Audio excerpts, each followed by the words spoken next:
Everyone welcome back to my channel. ಇವತ್ತು ಒಂದು traditional ರೆಸಿಪಿಯನ್ನು share ಮಾಡ್ತಾ ಇದ್ದೇನೆ. ಹಲಸಿನ ಹಣ್ಣಿನ ಸೀಡ್ಸ್ ಜೊತೆಗೆ ಮಂಗಳೂರು ಸೌತೆಕಾಯಿನ ಹಾಕಿಬಿಟ್ಟು ಒಂದು ಸುಕ್ಕ ರೆಸಿಪಿಯನ್ನು ಶೇರ್ ಮಾಡ್ತಾ ಇದ್ದೇನೆ. ಇವಾಗ ಹಲಸಿನ ಹಣ್ಣಿನ ಸೀಸನ್ ಬೇರೆ, ಮನೆಯಲ್ಲಿ ಹಲಸಿನ ಬೀಜ ಇದೆ. ಈ ರೆಸಿಪಿಯನ್ನು ಖಂಡಿತವಾಗ್ಲಿ ನೀವು ಒಂದ್ಸಲ ಟ್ರೈ ಮಾಡಿ ನೋಡಿ. ನಾನು ಇಲ್ಲಿ ಹಲಸಿನ ಹಣ್ಣಿನ ಬೀಜದ ಸಿಪ್ಪೆಯನ್ನು ತೆಗೆದಿಟ್ಕೊಂಡಿದ್ದೀನಿ. ಹಾಗೆ ನಾನಿಲ್ಲಿ ಮಂಗಳೂರು ಸೌತೆಕಾಯಿಯನ್ನು ಕಟ್ ಮಾಡ್ಕೊಳ್ತಾ ಇದ್ದೇನೆ. ನಾನು ಈ ಸುಕ್ಕಕ್ಕೆ ಅರ್ಧ ಮಂಗಳೂರು ಸೌತೆಕಾಯಿಯನ್ನು ಯೂಸ್ ಮಾಡ್ಕೊಳ್ತಾ ಇದ್ದೇನೆ. ಸೌತೆಕಾಯಿನ ಯೂಸ್ ಮಾಡುವಾಗ ಫಸ್ಟಿಗೆ ಒಂದು ಚಿಕ್ಕ ಸೌತೆಕಾಯಿ ಪೀಸನ್ನು ತಿಂದು ನೋಡ್ಕೊಳ್ಳಿ. ಕೆಲವೊಂದು ಸೌತೆಕಾಯಿ ಕಹಿಯಾಗಿ ಬರುತ್ತೆ. ಹಾಗೆ ಮಧ್ಯದಲ್ಲಿರುವಂತಹ ಏನು ಸೀಡ್ಸ್ ಇದೆ ಅದನ್ನೆಲ್ಲ ರಿಮೂವ್ ಮಾಡ್ಕೊಳ್ತಾ ಇದ್ದೇನೆ. ಮಂಗಳೂರು ಸೌತೆಕಾಯಿಯನ್ನು ನಾನು ಕಟ್ ಮಾಡ್ಕೊಳ್ತಾ ಇದ್ದೇನೆ. ನೀವು ಇದನ್ನು ಚಿಕ್ಕ ಚಿಕ್ಕದಾಗಿ ಸಹ ಮಾಡ್ಕೋಬಹುದು. ನಾನಿಲ್ಲಿ ಸ್ವಲ್ಪ ದೊಡ್ಡ ಸೈಜಲ್ಲಿ ಇಟ್ಕೊಂಡಿದ್ದೀನಿ. ಹಾಗೆ ಇಲ್ಲಿ ಹಲಸಿನ ಹಣ್ಣಿನ ಬೀಜ ಎಲ್ಲ ಸಿಪ್ಪೆನೂ ತೆಗೆದಾಗಿದೆ. ಇವಾಗ ಮಸಾಲೆಗೆ ನಾನಿಲ್ಲಿ ಸ್ವಲ್ಪ ತೆಂಗಿನಕಾಯಿ ತುರಿ ಹಾಗೆ ಸ್ವಲ್ಪ ಹುಣಸೆ ಹಣ್ಣನ್ನು ಯೂಸ್ ಮಾಡ್ಕೊಳ್ತಾ ಇದ್ದೇನೆ. ಜೊತೆಗೆ ಒಣಮೆಣಸಿನ್ಕಾಯನ್ನು ಯೂಸ್ ಮಾಡ್ಕೊಳ್ತಾ ಇದ್ದೇನೆ. ಮಸಾಲೆಗೆ ಕೊತ್ತಂಬರಿ ಕಾಳು ಮತ್ತು ಉದ್ದಿನಬೇಳೆ ಇದೇ ಮೇನ್ ಇಂಗ್ರೀಡಿಯೆಂಟು. ಒಂದು ಸಣ್ಣ ಪಾತ್ರೆಗೆ ನಾನು ಕೊಬ್ಬರಿ ಎಣ್ಣೆಯನ್ನು ಯೂಸ್ ಮಾಡಿಕೊಂಡು ಎಣ್ಣೆ ಬಿಸಿ ಹಾಕ್ತಿದ್ದ ಹಾಗೆ ನಾನು ಇದಕ್ಕೆ ಕೊತ್ತಂಬರಿ ಹಾಗೆ ಉದ್ದಿನಬೇಳೆ ಒಣಮೆಣಸಿನ್ಕಾಯನ್ನು ಹಾಕಿಬಿಟ್ಟು ಚೆನ್ನಾಗಿ ಫ್ರೈ ಮಾಡ್ಕೊಳ್ತಾ ಇದ್ದೇನೆ. ಇದನ್ನು ಫ್ರೈ ಮಾಡುವಾಗ ಕೊಬ್ಬರಿ ಎಣ್ಣೆನೇ ಯೂಸ್ ಮಾಡಿ, ತುಂಬಾ ರುಚಿಕರವಾಗಿರುತ್ತೆ. ಲೋ ಫ್ಲೇಮಲ್ಲಿಟ್ಟು ಫ್ರೈ ಮಾಡ್ಕೊಳ್ಳಿ. ಫ್ರೈ ಮಾಡಿದಂತಹ ಮಸಾಲೆಯನ್ನು ನಾನು ತೆಂಗಿನಕಾಯಿ ತುರಿಯಿಗೆ ಹಾಕ್ಕೊಳ್ತಾ ಇದ್ದೇನೆ. ಹಾಗೆ ಮಿಕ್ಸಿ ಜಾರಿಗೆ ನಾನು ಮಸಾಲೆಯನ್ನು ಹಾಕೊಳ್ಳುವಾಗ ಲಾಸ್ಟಿಗೆ ಸ್ವಲ್ಪ ಅರಿಶಿಣ ನಾನು ಇದಕ್ಕೆ ಹಾಕ್ಕೊಳ್ತಾ ಇದ್ದೇನೆ. ಅರಿಶಿಣ ಸ್ವಲ್ಪ ನೀರನ್ನು ನಾನಿಲ್ಲಿ ಹಾಕಿಬಿಡಿ. ಇದನ್ನು ಚೆನ್ನಾಗಿ ನುಣ್ಣಗೆ ರುಬ್ಕೊಂಡು ಬೇಕು. ತುಂಬಾ ತೆಳ್ಳಗೆ ಮಾಡೋದಕ್ಕೆ ಹೋಗಬೇಡಿ. ಸುಕ್ಕ ಬಂದು ಸ್ವಲ್ಪ ಗಟ್ಟಿಯಾಗಿರುತ್ತೆ. ಅದರಿಂದ ನಾನಿಲ್ಲಿ ಮಸಾಲೆ ಸಹ ಸ್ವಲ್ಪ ಗಟ್ಟಿಯಾಗಿ ರುಬ್ಕೊಳ್ಬೇಕು. ಇವಾಗ ನಾನು ಒಂದು ಪಾತ್ರೆಗೆ ಕೊಬ್ಬರಿ ಎಣ್ಣೆಯನ್ನು ಹಾಕ್ಕೊಳ್ತಾ ಇದ್ದೇನೆ.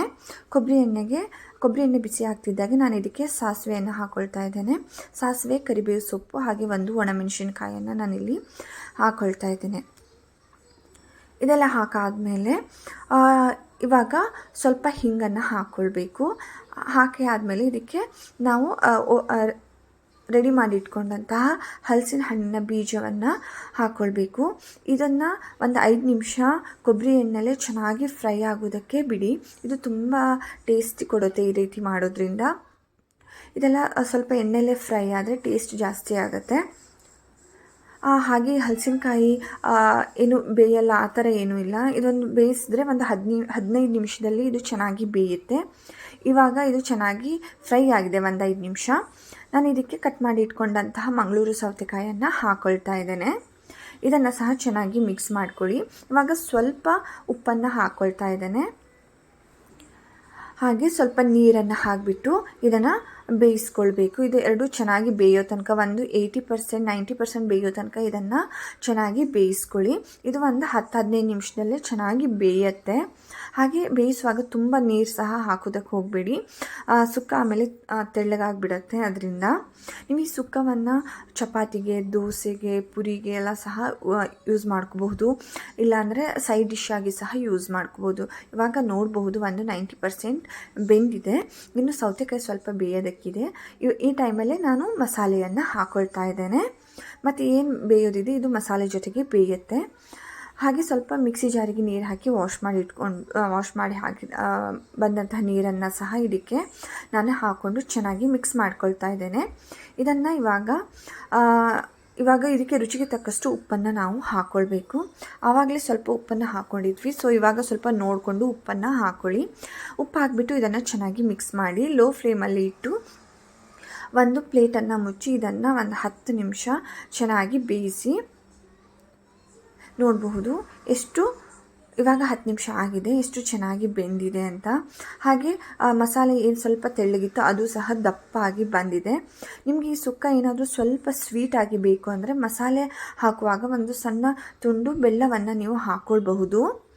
ಆವಾಗಲೂ ಸಹ ಈ ಸುಕ್ಕ ತುಂಬ ರುಚಿಕರವಾಗಿರುತ್ತೆ. ಹಾಗೆ ಇದು ಸ್ವಲ್ಪ ತಣ್ಣಗಾದಮೇಲೆ ಈ ಸುಕ್ಕ ಏನಿದೆ ಇನ್ನೂ ದಪ್ಪಗಾಗಿ ಬರುತ್ತೆ. ಸೊ ಅದರಿಂದ ಇವಾಗ ಸಾಂಬಾರು ರೆಡಿ ಆಗಿದೆ. ನಾನು ಇದ್ರ ಮೇಲ್ಗಡೆಗೆ ಇದನ್ನು ಇನ್ನೊಂದು ಸಲ ಚೆಕ್ ಮಾಡ್ಕೊಳ್ತಾ ಇದ್ದೀನಿ. ನೋಡ್ಬೋದು ಎಷ್ಟು ಚೆನ್ನಾಗಿ ಬೆಂದಿದೆ ಅಂತ. ಹಾಗೆ ಮೇಲ್ಗಡೆ ಸ್ವಲ್ಪ ಕೊತ್ತಂಬರಿ ಸೊಪ್ಪನ್ನು ನಾನು ಇದಕ್ಕೆ ಹಾಕ್ಕೊಳ್ತಾ ಇದ್ದೇನೆ. ಇವಾಗ ಏನು ಮಂಗಳೂರು ಸೌತೆಕಾಯಿ ಮತ್ತು ಜಾಕ್ ಫ್ರೂಟ್ ಸೀಡ್ಸನ್ನು ಹಾಕಿ ಮಾಡಿದಂತಹ ಸುಕ್ಕ ರೆಡಿಯಾಗಿದೆ. ನೀವು ಸಹ ಈ ಹಲಸಿನ ಹಣ್ಣಿನ ಬೀಜ ಸಿಕ್ಕರೆ ಈ ರೀತಿ ಒಂದು ರೆಸಿಪಿಯನ್ನು ಟ್ರೈ ಮಾಡಿ ಮನೆಯಲ್ಲಿ. ಹಾಗೆ ಟ್ರೈ ಮಾಡಿಬಿಟ್ಟು ಬಂದು ನನಗೆ ಕಮೆಂಟ್ಸ್ ಮಾಡಿ. Thank you for watching. Please subscribe to my channel. Thank you.